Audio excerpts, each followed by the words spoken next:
사무엘하 13장 23절에서 29절까지의 말씀입니다. 다 찾으신 줄 알고 한 절씩 교독하여 읽도록 하겠습니다. 만 2년 후에 에브라임 곁 바알 하솔에서 압살롬이 이 양털을 깎는 일이 있음에 압살롬이 왕의 모든 아들을 청하고 압살롬이 왕께 나가 말하되 이제 종에게 양털 깎는 일이 있사오니 청하건대 왕은 신하들을 데리시고 당신의 종과 함께 가사이다 하니 왕이 압살롬에게 이르되 아니라 내 아들아 이제 우리가 다 갈 것 없다 내게 누를 끼칠까 하노라 하니라. 압살롬이 그에게 간청하였으나 그가 가지 아니하고 그에게 복을 비는지라. 압살롬이 이르되 그렇게 하지 아니하시려거든 청하건대 내 형 암논이 우리와 함께 가게 하옵소서. 왕이 그에게 이르되 그가 너와 함께 갈 것이 무엇이냐 하되 압살롬이 간청하매 왕이 암논과 왕의 모든 아들을 그와 함께 그에게 보내니라. 압살롬이 이미 그의 종들에게 명령하여 이르기를 너희는 이제 암논의 마음이 술로 즐거워할 때를 자세히 보다가 내가 너희에게 암논을 치라 하거든 그를 죽이라. 두려워하지 말라.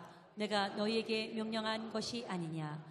너희는 담대히 용기를 내라 한지라. 29절 함께 봅니다. 압살롬의 종들이 압살롬의 명령대로 암논에게 행하매 왕의 모든 아들들이 일어나 각기 노새를 타고 도망하니라. 아멘. 이 시간 먼저 광고 하나 드리도록 하겠습니다. 9-11 목장 황금자 집사님 부친이 소천하셨습니다. 수요 예배 설교 직후 위로 예배 교회에서 출발합니다. 슬픔을 당한 가정을 위해 기도해 주시기 바랍니다. 이 시간 드린 헌금을 위해서 기도하도록 하겠습니다.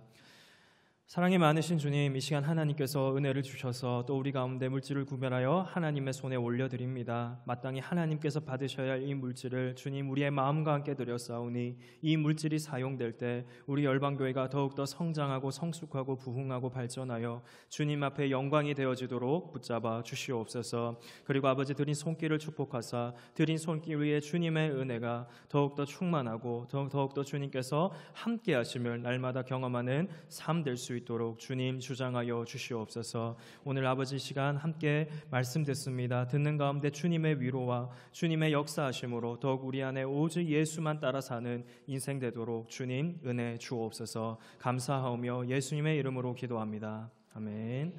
오늘 함께 은혜로 예배자로라는 제목으로 말씀 전하도록 하겠습니다. 계속해서 저는 이제 사무엘서의 말씀을 이렇게 보고 있는데요. 우리가 지금까지 사무엘서 한 12장, 13장 이렇게 달려왔는데 참 그렇습니다. 다윗은 밧세바와 동침하고 그가 임신하자 이 사실을 숨기기 위해 요압에게 살인을 교사하고 우리아를 죽였다라는 것이 우리가 아는 이 충격적인 장면입니다. 이 충격적인 장면을 봤을 때 어떻습니까? 우리가 아는 다윗은 용맹한 왕이며 기도하는, 어떻게 보면 찬양하는, 역경의 상황에서도 주님을 찾는 그런 왕으로서 알고 있는데 왜 이런 어떻게 보면 추잡하다고 말할 수 있는 스캔들까지 주님은 여기에 기록해 두셨을까? 그래서 우리는 이 성경의 이 말씀을 통해서 주님은 무엇을 말씀하시려고 하는지를 잘 한번 생각해 보셔야 합니다. 그래서 마치 우리가 아는 신하들처럼, 신하들은 어떻습니까? 좋은 일, 엄청난 것들을 막 기록해 놓았죠. 그런 나쁜 것들 잘 기록 안 해놓습니다. 하지만 오늘 우리는 성경에서 주님께서 이 일을, 이 사건을 통하여 우리에게 하실 말씀이 있다는 겁니다. 그래서 그것은요, 여호와 경외라는 것입니다. 사람의 어떠함이 하나님보다 강하지 않다는 것입니다. 그래서 우리는 오늘 말씀을 통하여 오직 은혜만으로 우리는 예배자 되어야 함을 사모하는 열방의 성도님 되시기를 간절히 소망합니다. 그래서 우리가 잘 아는 사건은 어땠습니까? 밧세바와 동침을 했습니다. 동침을 하고 임신했다고 하니 이 사실을 숨겨야겠죠. 그래서 우리아를 불러서 그 전쟁터에서 부른 우리아를 자기 마음대로 이 사실을 숨기려고 해봤지만 숨겨지지 않자 결국은 어떻게 했습니까? 그 우리아를 가장 치열하고 맹렬한 전쟁터에 내보내라는 그 편지를 우리아의 손으로 군대 장관 요압에게 전달하여 결국 죽게 하였고 밧세바를 자기의 아내로 장래 이후에 맞아버린 것이죠.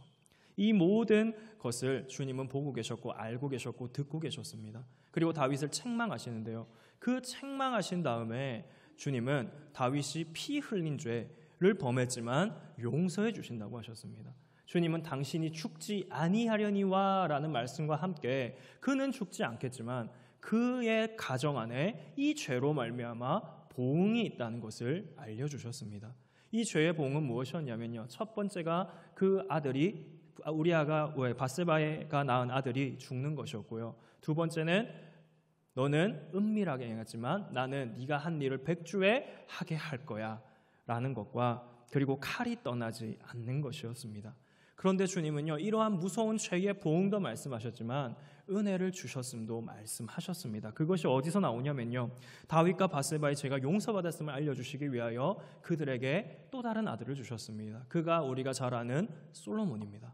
그 솔로몬을 낳았을 때 하나님께서는 나단을 다윗의 잘못을 책망하려고 보내셨듯이 이번에는 다시 나단을 보내셔서 솔로몬에게 이름을 다시 붙여주십니다. 여디디야, 여호와께 사랑을 받은 자라는 이름을 다시 붙여주심으로 그들이 용서받았음을 알려주셨다면, 또 다른 장면은 랍바를 점령하는 장면입니다. 랍바가 어디냐면요, 우리아를 죽게 한 곳입니다. 그 맹렬한 전쟁터가 랍바였습니다.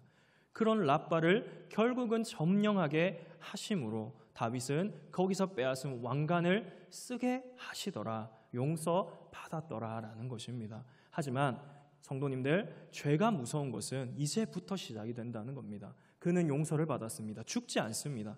왜냐하면 하나님은 신실하시기 때문에 다윗과 맺은 다윗의 언약을 통하여 그를 버리지 않을 것임을, 사울이 잘못했을 때 사울은 주님이 거절하셨죠. 버리셨습니다. 나는 그처럼 너를 버리지 않을 거야 라는 약속을 주셨고요. 그리고 왕조가, 다윗의 왕조에서 이 왕조가 영원할 것임을 또 약속하셨습니다. 그래서 결국 메시아 예수 그리스도가 다윗의 혈통으로 오시죠. 이러한 약속 때문에 다윗을 완전히 쓸어버리지는 않지만 그의 삶에는 보응이 있다는 것입니다. 그래서 그 보응을 우리가 13장부터 보게 되는데, 이 장면이 어디로 옮겨가냐면 다윗의 삶 가운데 있는 것 같은 아이들에게 옮겨간다는 겁니다. 그들이 누구냐? 암논과 다말 이야기로 옮겨갑니다. 암논은 다윗의 맏아들이고요, 다말은 압살롬의 아름다운 누이라고 소개하고 있습니다. 굳이 아름다운 누이라고 소개하면서 그런 다말을 암논이 사랑하였다는 것입니다. 가족 관계로 따지면 이복남매이기 때문에 율법은 이 관계를 허용하지 않습니다. 허락하지 않습니다. 그럼에도 암논이 그녀를 사랑함으로 이것이 병이 되어 파리해져 갔다라고 성경은 기록하고 있습니다. 이렇게 파리해져 가니 그의 이제 암논의 이 어떻게 보면 시므이라고 말하는 시므의 아들이며 성경은 심히 강교한 자라고 되어 있는 이 요나답이라는 사람이 물어봅니다. 왕자여, 왜 이렇게 파리해져 갑니까? 그러니까 얘기해 주는 겁니다. 내가 다말을 사랑함으로 사랑병이 나서 이렇게 되었다고 하니 그가 간교하게 꾀를 내주는 게 뭐였냐면요, 병든 채 하다가 왕의 아버지인 다윗이 왔을 때 내가 어떻게 해주랴 라고 물어보면 다말을 나에게 보내셔서 그녀가 요리한 것을 먹게 해주십시오 라고 한다는 거죠. 정말 그의 말대로 합니다. 그리고 왕은 아름다운 공주인 다말을 보내게 됩니다. 긴장이 점점 고조되는 겁니다. 그러면서 다말이 음식을 만들어 놓고 쏟아놔 봅니다. 먹지를 않아요. 먹지를 않고 오히려 암논이 뭐라고 명령합니까? 주변의 사람들을 다 내보내라는 거예요. 긴장이 또 고조됩니다. 그리고는 방으로 가자는 거예요. 긴장이 더 고조돼요. 그렇게 결국 뭐라고 합니까? 나와 동침하자. 그러니 이 율법을 아는 다말은 뭐라고 합니까? 이스라엘의 어리석은 자가 되면 안 된다고 만류하지만 암논은 듣지 않습니다. 그래서 최대한의 저항을 하면서 아버지에게 얘기해봐라. 아버지에게 말씀하면 아버지가 나를 당신의 아내로 주실 수 있을 것이다 라고 얘기했지만, 최대한의 저항했지만 결국 힘이 더 센 암논이 강제로 다말을 범하게 되었다라고 성경은 기록하고 있습니다. 그렇게 어리석은 일, 수치가 되는 일을 하였습니다. 그런데 문제는요, 이 다음부터입니다. 이 다음부터 뭐라고 하냐면요, 동침 이후에 암논의 마음이 달라져 버린 겁니다. 다말에 대한 사랑이 증오로 돌변하여 이전의 사랑보다 그녀를 증오하는 마음이 더 크니까 그녀를 쫓아냅니다. 그런데 이 쫓아내는 장면에서 이 다말에 대한 사랑이 정상적인 사랑이 아니었고 이것이 오히려 욕정이었다는 것을 볼 수 있다면, 그러면 이러한 상황에서 그 암논이 해야 될 일은 뭘까요? 그런데 그 장면에서는 무자비한 장면만이 우리가 볼 수 있다는 것입니다. 무자비하게 일어나 가라고 합니다. 그렇게 다말을 내쫓는 것입니다. 그런데 나를 욕보인 것보다, 다말이 하는 얘기가 있거든요. 나를 욕보인 것보다 이것이 더 큰 죄라고 하는데요. 왜냐하면 율법이 말하고 있는 게 있기 때문입니다. 신명기 22장 29절의 말씀을 함께 읽어보도록 하겠습니다. 시작. 그 동침한 남자는 그 처녀의 아버지에게 은 50세겔을 주고 그 처녀를 아내로 삼을 것이라. 그가 그 처녀를 욕보였은즉 평생에 그를 버리지 못하리라. 다말이 하는 말을 통하여 이렇게 율법을 볼 수 있는 겁니다. 나를 쫓아내는 게 더 큰 죄다라고 했을 때 바로 이 율법이라는 거죠. 평생 버리지 못합니다. 그러나 암논 어떻게 합니까? 그녀를 증오함으로 쫓아내는 것입니다. 쫓아내는데 그냥 쫓아내는 것이 아닌데 안 가니까 종을 통하여 쫓아내고 그리고 문 빗장을 질러버린다는 거죠. 이러한 억울한 일을 다말이 당했습니다. 처녀로서 공주로서 입고 있던 긴 옷을 입고 그 옷을 입고 있었는데 찢고 뭐라고 합니까? 머리에 죄를 뒤집어 쓰고 손으로 얼굴을 가린 채 울면서 집으로 가는 겁니다. 애통하다는 뜻입니다. 슬프다는 겁니다. 그리고 집에 가니 압살롬이 그런 다말에게 뭐라고 물어봅니까? 네가 암논과 같이 있었냐는 겁니다. 이 대화를 통해 유추해 볼 수 있는 학자들은 이 대화를 통하여 뭘 유추하냐면요, 이 주변의 사람들이 암논의 마음을 알았다고 얘기를 합니다. 그런데 더 가관인 것은 그녀가 이런 일을 당했을 때 암논이 한 것을 압살롬이 안다는 거죠. 알고 있으면서 뭐라고 합니까? 지금은 잠잠히 있으라고 합니다. 지금은 잠잠히 있으라. 그리고 이것으로 근심하지 말라고 합니다. 그렇게 다말은 처량하게 지냈다라고 처량하게 지내는 그런 다말이 있다면 이제 21절에는 다윗 왕은 이 소식을 듣게 됩니다. 마음이 어떻겠습니까? 아버지로서 분노가 일어나고 매우 심히 분노했다까지만 기록이 되어 있는 거예요. 그 뒤에의 행동은 없습니다. 그 어떠한 행동이 없고요. 이러한 다윗의 모습을 그가 취할 수 있는 중립적인 태도다라고도 볼 수 있겠지만 그의 중립이 완전한 중립이 되지 못하는 것은 그의 죄악 때문에 그의 가정에 칼이 떠나지 않는 이 비극이 일어났다는 것입니다. 그래서 이 장면을 다윗의 우유부단함이라고도 볼 수 있는 이 장면에서 죄로 인한 다윗의 모습은 너무 무력한 것입니다. 아무 말도 하지 못하는 아버지, 아무 말도 하지 못하는 왕으로서 나오고 있다는 것입니다. 결국 이 일로 인하여 압살롬이 반란을 일으킬 것입니다. 또 압살롬이 아버지인 다윗을 몰아내고 아버지의 첩들과 백주에 동침하는 일이 압살롬에게 일어나게 될 것이죠. 이처럼 죄는 너무나 무서운 파급력을 가지고 파괴력을 가지고 자신뿐만 아니라 가정에 또 사회에 영향을 미치게 되는 것입니다. 암논과 다말 이야기의 결국 주인공은요, 압살롬입니다. 이 압살롬을 좀 주목해 보시면 첫째 아들은 암논이죠. 그리고 셋째 아들이 압살롬인데 누가 보아도 왕의 첫째 아들이 왕이 될 확률이 높아 보입니다. 하지만 그럼에도 잘생긴 셋째 아들이라고 묘사되어 있는 압살롬이고요. 그리고 압살롬의 외할아버지가 그술의 왕이기도 합니다. 대단한 사람이죠. 그러니 암논이 왕위 경쟁에서 압살롬에게 치욕을 주기 위하여 다말을 범해었다라고 학자들은 보기도 합니다. 암논과 압살롬 사이에 다말을 범한 이후 이 둘 사이는요, 급속도로 냉랭해집니다. 서로 말을 안 하는 거예요. 서로 말을 안 하고 미워함으로 일체 말하지 않고 압살롬은 뭐 했을까요? 만 2년 동안 복수를 꿈꿨다는 것입니다. 복수에 대한 마음은 이 만 2년 동안 흘러도 바뀌어지지 않습니다. 그래서 2년 후에 압살롬은 양털을 깎게 되므로 자기가 잔치를 베풀고자 아버지도 청하고 그의 사람들도 청하고자 합니다. 그런데 아버지를 청하자 아버지가 오지 않는다고 하죠. 오지 않는다고 하니 누구만 보내달라고 합니까? 암논을 보내달라는 거예요. 아버지는 그의 의도를 아는 것 같습니다. 물어봅니다. 왜 암논을 데려가고자 하니? 대답 안 합니다. 그럼에도 계속 청하니 결국 암논을 보내게 되었는데요. 이 암논에 대한 마음은 만 2년 동안 변하지 않았고 그는 복수를 꿈꾸고 있었습니다. 그리고 뭐라고 합니까? 압살롬의 본심은요, 암논을 죽이는 겁니다. 암논이 취하여 그 잔치에서 막 기분 좋게 취하여 있을 때 그들의 종을 통하여 죽여버리는 것, 이것이 압살롬의 본심이었다는 겁니다. 결국 압살롬의 종들은 압살롬의 지시대로 그를 죽이게 되고 압살롬은 그 아들 암논을 죽이고 그술 왕이며 외할아버지인 달메에게 도망가서 3년 동안을 있더라. 그리고 암논이 죽은 이후에 다윗은 암논이 죽었으니 위로를 받았고 그의 아들 압살롬을 그리워하더라 라는 것으로 13장이 끝이 납니다. 아주 비극의 장면을 우리가 오늘 보게 되는 것이죠. 다윗의 가정의 비극은요, 다윗의 범죄 때문입니다. 다윗의 범죄에 대하여 주님이 그 말씀대로 보응하시자 그 가정에는요, 언약대로 영원한 왕권이 보장이 되었지만 다윗의 혈통에서 메시아가 올 것이지만 다윗의 가정에 칼이 떠나지 않는 일이 일어나게 되는 것입니다. 밧세바의 동침 후에 그녀가 임신한 사실을 숨기기 위하여 살인을 교사하였고 우리아를 죽인 다윗에 대한 평가를 우리는 기억하셔야 됩니다. 뭐라고 주님이 말씀하셨습니까? 다윗이 행한 일이 주님이 보시기에 악했다고 했습니다. 다윗은 용서받았으나 주님께서는 이 죄, 이 악함에 대하여 보응을 하시는데요. 이 보응을 오늘 우리가 보고 있는데 얼마나 비극적입니까? 이것은 1막일 뿐입니다. 더 많은 막이 이 뒤에 존재한다는 것이죠. 성도님들, 우리는 성도로서 이 땅을 삽니다. 이전에 우리가 죄를 먹고 마시며 몰랐었지만 구원의 은혜를 주심으로 지식에까지 거듭나게 되었습니다.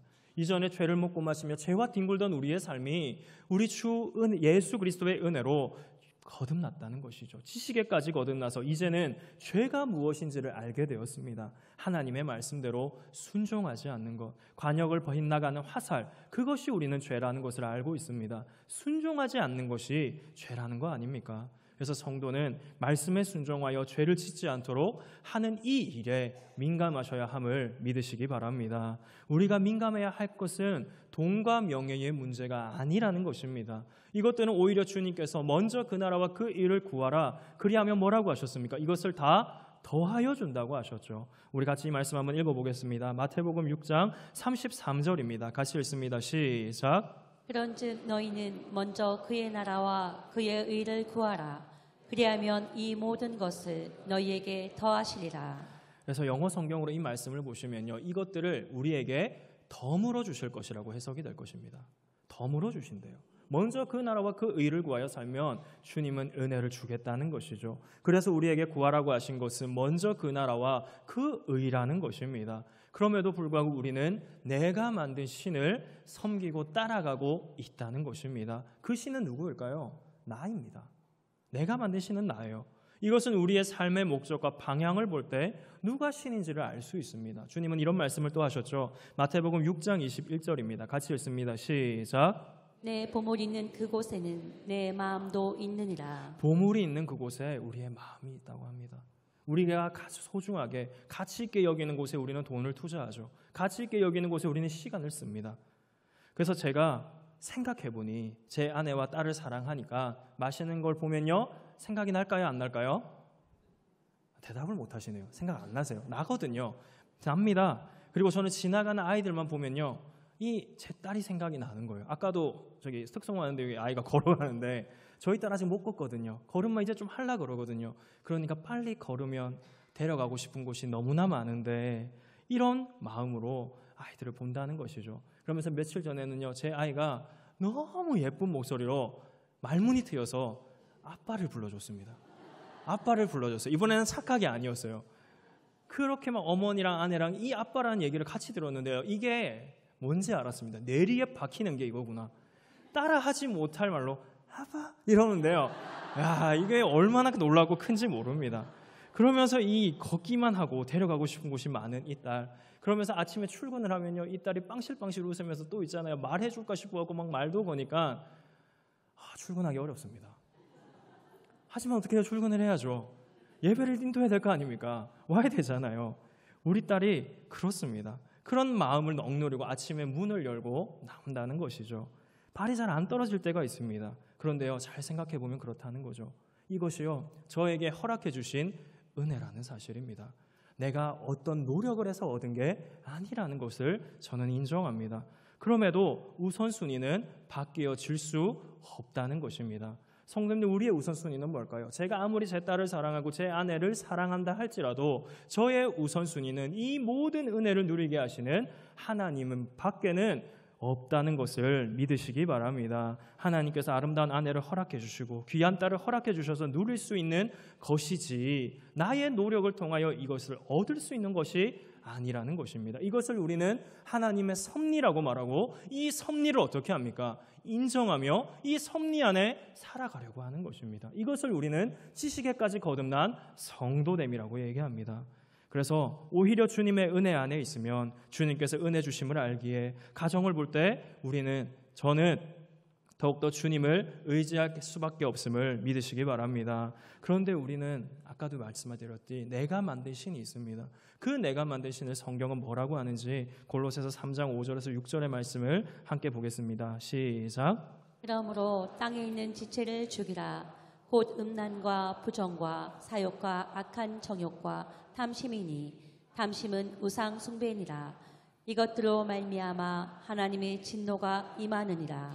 우리의 이전 모습에 대하여 더욱더 골로새서는 더욱더 고발을 어떻게 하는지 7절의 말씀도 같이 읽어보겠습니다. 시작. 너희도 전에 그 가운데 살 때에는 그 가운데서 행하였으나. 우리는 그 가운데 살던 사람입니다. 그 가운데서 이 일들을 다 했었다는 겁니다. 그래서 제가 방금도 말씀드렸듯이 제 딸이 이쁘니, 제 딸이 너무 예쁘고 또 제 아내와 있는 시간이 좋으니 어떻겠습니까? 우선순위가 바뀌고 싶은 마음이 들까요, 안 들까요? 듭니다. 이게 사람이라는 거예요. 이게 사람이라는 겁니다. 우리의 마음이 얼마나 간사한지요. 하나님을 사랑한다고 섬긴다고 하지만 언제든지 바뀔 수가 있는, 흔들릴 수가 있는 인생이라는 것을 성경은 얘기하고 있는 겁니다. 그래서 우리는 더욱더 구원받기 전에 우리의 옛 모습이 이것을 다 했었던 사람이라는 것을, 여전히 죄악된 육신을 따라 살아가려고 한다는 것을 기억하셔야 됩니다. 그래서 성경은 우리의 죄악됨을 또 이렇게도 표현을 합니다. 에베소서 2장 1절에서 3절의 말씀입니다. 같이 읽습니다. 시작. 그는 허물과 죄로 죽었던 너희를 살리셨도다. 그때 너희는 그 가운데서 행하여 이 세상 풍조를 따르고 공중에 권세 잡은 자를 따랐으니 곧 지금 불순종의 아들들 가운데서 역사하는 영이라. 전에도 우리도 다 그 가운데서 우리 육체의 욕심을 따라 지내며 육체와 마음을 원하는 것을 하여 다른 이들과 같이 본질상 진노의 자녀이었더니. 우리는 뭐라고요? 본질상 진노의 자녀였습니다. 주님의 은혜가 없으면 다 멸망받았을, 지옥 골못에 떨어져서 영원히 고통받았을 인생이었다는 거죠. 그랬던 우리가 했던 일이 뭡니까? 음란과 부정과 사욕과 악한 정욕과 탐심, 이 우상숭배라고 말하는 이 모든 일을 내가 만드신, 내가 신이 되어 다 행해왔다는 것입니다. 여기서 누가 자유합니까? 아무도 자유하지 않습니다. 성경은 뭐라고 선언을 할까요? 로마서 3장 10절입니다. 같이 읽습니다. 시작. 기록된 바 의인은 없나니 하나도 없으며. 그러면 우리가 다 무엇일까요? 죄인입니다. 죄인입니다. 흑색 지대는 우리 가운데 흑과 백은 있지 회색 지대는 없다는 거죠. 중간은 없습니다. 죄인 아니면 의인이에요. 하지만 우리는 뭘까요? 죄인이라는 것입니다. 성경이 우리가 이것을 깨달으셨다면 우리는 누구도 자유할 수 없다는 겁니다. 그래서 세상에는 이 구원의 은혜 주시는 그리스도 예수가 필요하지 않은 사람이 없다는 것을 믿으시기 바랍니다. 예수를 믿음으로 구원받았으면 더욱더 그 주 대신 우리 주님을 따라 사는 것이 성도의 마땅한 바라는 것을 믿으시기를 바랍니다. 그런 우리 주님께서 우리에게 베풀어 주신 은혜를 함께 좀 돌아보시면 어떨까요? 우리의 모든 죄를 알고 계십니다. 주님께서 그런 우리의 모든 죄를 아심에도 은혜를 주시고 우리가 구원받고 의롭다고 칭함을 받게 하셨습니다. 그리고 의롭다고 칭함을 받은 우리를 양자 양녀 삼아 주셨습니다. 그렇게 우리는 은혜를 받은 것입니다. 그러므로 성도님들, 성도로서 우리는 죄를 짓지 않아야 하며 또 죄를 짓고자 달려가고자 하는 우리의 육신을 쳐서 복종시키며 죄와 피 흘리기까지 싸워야 함을 믿으시기 바랍니다. 그래서 성도는 죄가 무엇인지를 말할 수 있습니다. 우리는 죄가 무엇인지를 구분합니다. 이것이 성도로서 우리가 받은 은혜라는 것입니다. 그래서 우리는 마땅히 진리로 예수 그리스도의 복음으로 죄와 맞서 싸우는 인생이라는 것을 기억하시기 바랍니다. 그럼에도 우리는 이 주신 말씀과 구원의 은혜를 받았지만 여전히 육신을 따라 죄에 빠져 살 때가 있다는 것입니다. 그런데 그때에 주님은 우리를 버리시냐? 결코 그렇지 않다고 말씀하시며 우리에게 은혜를 준다고 말씀하시는데요. 그 은혜가 히브리서 12장 5절입니다. 같이 한번 읽어보겠습니다. 시작. 또 아들들에게 권하는 것 같이 너희에게 권면하신 말씀도 잊었도다. 일러스되 내 아들아 주의 징계하심을 경히 여기지 말며 그에게 고지람을 받을 때 낙심하지 말라. 우리에게 뭐 하신다고 합니까? 징계하신대요. 잘못 갔을 때는 사랑하는 아들을 징계한 같이 매를 드신다는 겁니다. 성도님들, 매를 든다는 의미는 무엇입니까? 나랑 상관없는 옆집 아이가 열심히 떠들면 우리는 뭐라고 합니까? 조용히 해 하고 말죠. 그런데 우리 아이가 떠든다면 우리는 매를 듭니다. 1차 경고, 2차 경고, 3차 경고를 듣지 않으면 그때는 매를 들고 뭐라고 할까요? 맞는다고 하죠. 우리는 그렇게 자녀를 그렇게 징계하는 것은 남의 아이는 상관이 없어요. 주님도 마찬가지입니다. 사랑하기에 구원받게 하셨고 그 구원의 은혜로 양자 양녀 삼은 우리를 한순간도 포기하시지 않고 오히려 우리가 죄 가운데 빠져 있을 때 그러한 우리를 말씀으로 깨닫게 하시며 끄집어내시며 채찍질 하시지만 은혜로 이것을 우리의 삶을 대우하신다는 겁니다. 그러면서 히브리서 12장 7절은 뭐라고 할까요? 같이 한번 읽어보겠습니다. 시작. 너희가 참음은 징계를 받기 위함이라. 하나님이 아들과 같이 너희를 대우하시나니 어찌 아버지가 징계하지 않는 아들이 있으리요. 믿으십니까? 하나님은 사랑하심으로 우리의 죄 가운데는 때로는 고난을 주시기도 합니다. 때로는 우리의 인생에 아픔을 주시기도 합니다. 그렇지만 그것이 오히려 은혜가 되는 것은 뭘까요? 주님의 징계는 오히려 고난이 아니라 은혜라는 것. 그것은 왜입니까? 사랑하시기 때문에 버리지 않았다는 증거라는 것을 믿으시기 바랍니다. 성도님들, 우리를 자녀로 대우하시고 좋은 것 주시기 위하여 때로는 우리의 인생을 만들어 가시고 빚어 가시며 고난을 주시며 그렇게 우리의 인생에 은혜를 주십니다. 이 고난 중에 인내할 때 주님은 큰 은혜와 능력으로 우리를 포기하시지 않고 우리의 삶에 간섭하시며 만지시며 역사하신다는 것을 믿으시기 바랍니다. 그래서 오히려 우리의 삶에 징계가 없다는 것, 내 마음대로 사는데 징계가 없다는 것은 오히려 우리의 삶이 정말 내가 신앙으로 예수를 믿고 있는지를 돌아봐야 되는 지점이라는 것을 기억하셔야 되는 겁니다. 주님은 다윗의 집안에 은혜를 주셨습니다. 어떻게 은혜를 주셨습니까? 다윗과 밧세바를 용서하심으로 또 솔로몬도 주셨습니다. 또 여디디아라고 그를 불러주시기도 했고요. 우리아의 살해 장소였던 라빠를 점령하기까지 용서받았다는 것, 은혜 주셨다는 것을 잘 알려주셨습니다. 그럼에도 그의 집안에 일어나는 죄의 보응조차도 은혜인 것은 이 죄의 보응을 통하여 다윗의 집안은 주님의 은혜의 손만을 바라볼 수밖에 없는 것입니다. 그래서 주님의 은혜의 손길을 바라보게 하신 것, 그것이 성도의 마땅한 자세라는 것을 믿으시기 바랍니다. 그래서 시편 123편 2절의 말씀을 함께 읽어보겠습니다. 시작. 상전의 손을 바라보는 종들의 눈같이 여인의 손을 바라보는 여종의 눈같이 우리의 눈이 여호와 우리 하나님을 바라보며 우리에게 은혜 베풀어 주시기를 기다리나이다. 우리는 주님의 은혜로 사는 존재입니다. 맞습니까? 죄악된 우리의 삶에 은혜를 주심으로 회개하게 하실 때 회개하며 주님만 바라보는 열방의 성도님 되시기를 간절히 소망합니다. 그러면서 우리는 암논과 압살롬을 봐야겠습니다. 암논과 압살롬 사이에는 2년이라는 시간이 있었습니다. 그 시간이 성경의 증거는 뭐라고 합니까? 서로 말하지 않았대요. 서로 말하지 않고 있었다는 겁니다. 그리고 그 시간에 압살롬은 복수의 칼을 갈고 있었답니다. 그러면서 초대한 때가 양털을 깎는 때라고 되어 있습니다. 그래서 이 양털을 깎는 때는요, 유목민들에게 있어서 추수감사절과 같대요. 추수감사절과 같이 하나님의 은혜로 양이 있으며 또 그 양이 많음으로 양털을 깎게도 하시고 그 모든 것을 누리게 하신 양털을 깎는 축제를 이 압살롬은 어떻게 사용합니까? 복수의 순간으로 사용하고 있는 겁니다. 살인을 위한 무대로 만들고 있다는 것이죠. 너무 비극이지 않습니까? 압살롬은 이날을 살인의 무대로 만들기 위하여 2년 동안 얼마나 암논을 죽일 생각만을 했을까요? 어떻게 그를 죽일까 연구하는 시간이 있을 수도 있다는 것입니다. 성도님들, 이것이 우리와 맞는 생활이 아니라는 것을 아신다면 성경의 말씀을 들으셔야 됩니다. 성경은 우리에게 뭐라고 가르칩니까? 로마서 12장 19절입니다. 같이 한번 읽어봅니다. 시작. 내 사랑하는 자들아, 너희가 친히 원수를 갚지 말고 하나님의 진노하심에 맡기라. 기록되었을 때 원수 갚는 것이 내게 있으니 내가 갚으리라고 주께서 말씀하시니라. 이렇게 말씀하신 주님은 우리가 해야 할 일도 알려주십니다. 20절인데요. 20절 같이 읽어봅니다. 시작. 내 원수가 줄이거든 먹이고 목마르거든 마시게 하라. 그리함으로 내가 숯불을 그 머리에 쌓아 놓으리라. 성도님들, 이 말씀에 아멘이 되신다면 주님은 우리로 하여금 죄 짓기를 원하지 않으십니다. 우리에게 은혜를 주기를 원하신다는 거죠.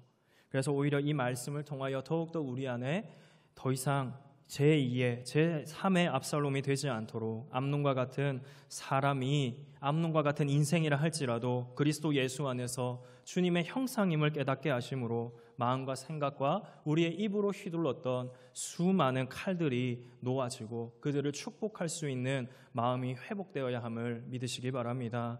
그것이 오늘 우리에게 말씀하시는 죄 짓지 않고 주님의 은혜를 사모하는 여호와 경외의 방법을 말씀하시는 주님의 은혜로 사는 삶이라는 것을 믿으시기 바랍니다. 그래서 우리는 다윗의 모습을 주목하셔야 됩니다. 암논이 다말을 범함에 있어서 그는 아버지로서 조치를 취했어야 합니다. 우리아를 죽이고 밧세바를 취하였기 때문에 그는 심히 화를 낼 뿐이지 아무것도 못했다는 것이죠. 어떠한 조치가 없습니다. 그러나 그는 왕이며 아버지이며 그는 그 가정의 아버지지 않습니까? 신명기 17장 18절에서 19절 이 왕에 대한 말씀을 함께 좀 읽어보겠습니다. 시작. 그가 왕위에 오르거든 이 율법서의 등사본을 레위사랑 제사장 앞에서 제게 기록하여 평생에 자기 곁에 두고 읽어 그의 하나님 여호와 경외하기를 배우며 이 율법의 모든 말과 이 규례를 지켜 행할 것이라. 이것이 아버지가 하는, 어떻게 보면 왕으로서 아버지 다윗이 해야 할 일이었습니다. 밧세바와 낳은 첫째 아들, 그가 주님께서 죄의 보응으로 치셨습니다. 그러니까 심히 앓습니다. 그러니까 다윗이 하는 게 뭘까요? 금식하며 무릎을 꿇고 밤새도록 기도했습니다. 그러면서 뭐라고 했습니까? 혹시 하나님께서 나에게 은혜를 주시면 아이를 살려주지 않을까? 그런 마음으로 반드시 죽는다고 했지만 그는 주님께 엎드려 주님 앞에 은혜를 간구했다는 것이죠. 오늘 마찬가지입니다. 암논과 다말의 문제에서 그는 매우 화를 낼 뿐이지 다른 어떠한 행동이 없었다는 것, 그들을 훈계하고 징계하는 그 아버지로서 살아내는 모습이 있었어야 하는데 아무것도 하지 못하는 것, 이것이 죄의 무서움 아니겠습니까? 그리고 다윗에게 있었던 이 잔인한 모습이요 암논에게도 나타난다는 거죠. 다말을 범하고 쫓아낼 때 종을 통하여 그녀를 쫓아내고 그렇게 울부짖을 때 이것이 더 악한 죄라고 할 때 그녀를 쫓아내고 문빗장을 질러버렸고요. 그런 다윗의 모습은 어떠했을까요? 우리아를 최전선에 보내어 죽게 하라는 편지를 우리아의 손에 들려서 전달하는 이러한 다윗의 모습이 우리의 반면교사가 되어야 하는 것입니다. 죄가 무엇인지 지식에까지 거듭나게 하셨기 때문에 우린 죄를 치울 수 없고 죄 짓지 않으려고 몸부림치셔야 하는 것입니다. 성도의 분투, 이제는 해결책으로 우리 함께 넘어갔으면 좋겠습니다. 우리는 성도로서 이제는 분투하는 삶을 살아내셔야 됩니다. 죄 짓지 않도록 더욱 성경을 연구하며 주님의 은혜를 구하셔야 하는 것을 믿으시기 바랍니다. 죄를 범하고 무기력한 다윗처럼 화만 내고 아무것도 말할 수 없는 왕이며 아버지가 되지 않도록 우리는 복음의 말씀에 더욱 민감한 우리 멸방의 모든 성도님 되시기를 바랍니다. 성도된 우리를 살게 하는 것은 무엇입니까? 주님의 말씀입니다. 이제 더 이상 우리는 이 세상에 우리가 먹고 마시는 음식으로만 살지 않고 주님의 말씀으로 먹고 산다는 것을 믿으시기 바랍니다. 그래서 우리는 이 말씀, 우리에게 주신 그리스도 예수의 복음, 이 말씀만을 바라보고 사는 열방의 성도님 되시기를 간절히 소망합니다. 다윗이 그 죄로 인하여 혼란하고 혼미합니다. 그러니 화만 내고 할 수 있는 게 없어요. 그렇게 끝나는 것처럼 우리 역시 그렇게 살게 될 수 있다는 경고를 오늘 말씀을 통해 받으셔야 된다는 겁니다. 우리는 더욱 복음에 민감함으로 우리 주 예수 그리스도를 그래서 더욱더 붙잡으로 최선을 다하여 더욱더 주님을 바라보는 열방의 성도님 되시기를 바랍니다. 그래서 우리는 그 주님이 어떻게 사셨는지를 묵상하셔야 됩니다. 그는 먼저 사랑하셨습니다. 허물과 죄로 우리가 사랑스럽지 않았고 본질상 진노의 자녀였을 때 우리 이 죄인을 위하여 자기 생명을 주셨다는 것, 말과 혀로 끝내지 않고 오히려 십자가를 지심으로 그 사랑을 보여주셨다는 것. 그래서 우리가 주목해야 될 것은 우리의 어떠함과 또 남이 나에게 바라는 그 어떠한 것이 아닌 오직 그리스도 예수의 십자가와 그 말씀이 우리를 살게 함으로 그 말씀만을 붙잡고 살아내시기를 간절히 소망합니다. 그래서 오늘 말씀을 참 적용했으면 좋겠습니다. 시편 16편 7절에서 9절의 말씀입니다. 함께 말씀 읽어보겠습니다. 시작. 나를 훈계하신 여호와를 송축할지라. 밤마다 내 양심이 나를 교훈하도다. 내가 여호와를 항상 내 앞에 모심이여 그가 나의 오른쪽에 계심으로 내가 흔들리지 아니하리로다. 다윗의 집안의 비극은요, 죄에 대한 하나님의 보응하심입니다. 최선은 죄를 짓지 않는 것인데, 그런데 우리의 육신은 어떻다고요? 우리의 마음은 하나님의 법을 즐거워 그 법을 따라가고자 하지만 우리의 육신은 여전히 죄를 향하여 달려간다는 것이죠. 육신을 가진 존재이기 때문에 우리는 죄를 따라 살려고 합니다. 그렇지만 주님은 우리를 버려두지 않고요, 은혜를 주셔서 우리 안에 성령 하나님이 내주하신다는 것을 믿습니다. 그래서 로마서 8장 26절은 이렇게 말하는 것입니다. 같이 한번 읽습니다. 시작. 이와 같이 성령도 우리의 연약함을 도우시나니 우리는 마땅히 기도할 바를 알지 못하나 오직 성령이 말할 수 없는 탄식으로 우리를 위하여 친히 간구하시느니라. 우리가 기도할 바를 알지 못할 때 우리를 위하여 기도하시고, 우리가 잘못된 길을 갈 때 징계하시며 말씀을 기억나게 하시고, 그 말씀을 기억나게 하심으로 회개하게 하시며 다시 은혜의 자리로 돌려놓으시는 주님의 은혜, 그래서 내 마음과 내 뜻대로 살지 않게 하시는 이 은혜를 사모하시는 열방의 성도님들 되시기를 바랍니다. 그래서 오늘 우리의 결단은요, 주님의 뜻대로 사용받기를 소망하시고 결단하시기를 기도하시기를 바랍니다. 그렇게 우리의 삶의 그 어떤 것보다 주님의 말씀에만 더욱 민감해야겠습니다. 우리가 민감해야 될 것은 주님의 말씀입니다. 늘 주님을 앞세우고요, 한 치 앞도 모르는 인생길을 더 이상 나의 힘과 이성과 작은 머리가 앞서가지 않아야겠습니다. 범사에 성령 하나님께서 감동하시고 감화하사 주님의 아름다운 복음을 위하여 살아나게 하시도록 인도하심을 받도록 우리는 더욱 말씀의 기도에 창념하기를 기도하시기 바랍니다. 주님이 앞서시게 하도록, 그래서 우리가 해야 될 일은요, 주님이 앞서도록 이 육신을 쳐서 복종시키는 일, 이 쳐서 복종시키는 일은 나를 죽이기로 하는 겁니다. 내가 만드신 나의 탐심을 더욱 죽이며 나를 죽이고 예수 그리스도의 은혜로 살아내는 열방의 성도님들 되기를 간절히 소망합니다. 고린도전서 15장 31절은 현대인의 성경으로 같이 한번 읽어보겠습니다. 같이 읽습니다. 시작. 형제 여러분, 우리 주 그리스도 예수님 안에서 내가 여러분을 자랑스럽게 생각하는 것만큼 확실하게 말하지만 나는 날마다 죽습니다. 이게 사도 바울의 고백이었습니다. 나는 날마다 죽노라. 그래서 우리가 여기 입구를 나가시면 저 벽에 갈라디아서 2장 20절의 말씀이 걸려 있을 겁니다. 우리는, 우리의 옛사람은 십자가에 못 박혀 죽었고 이제 내 안에 누가 사십니까?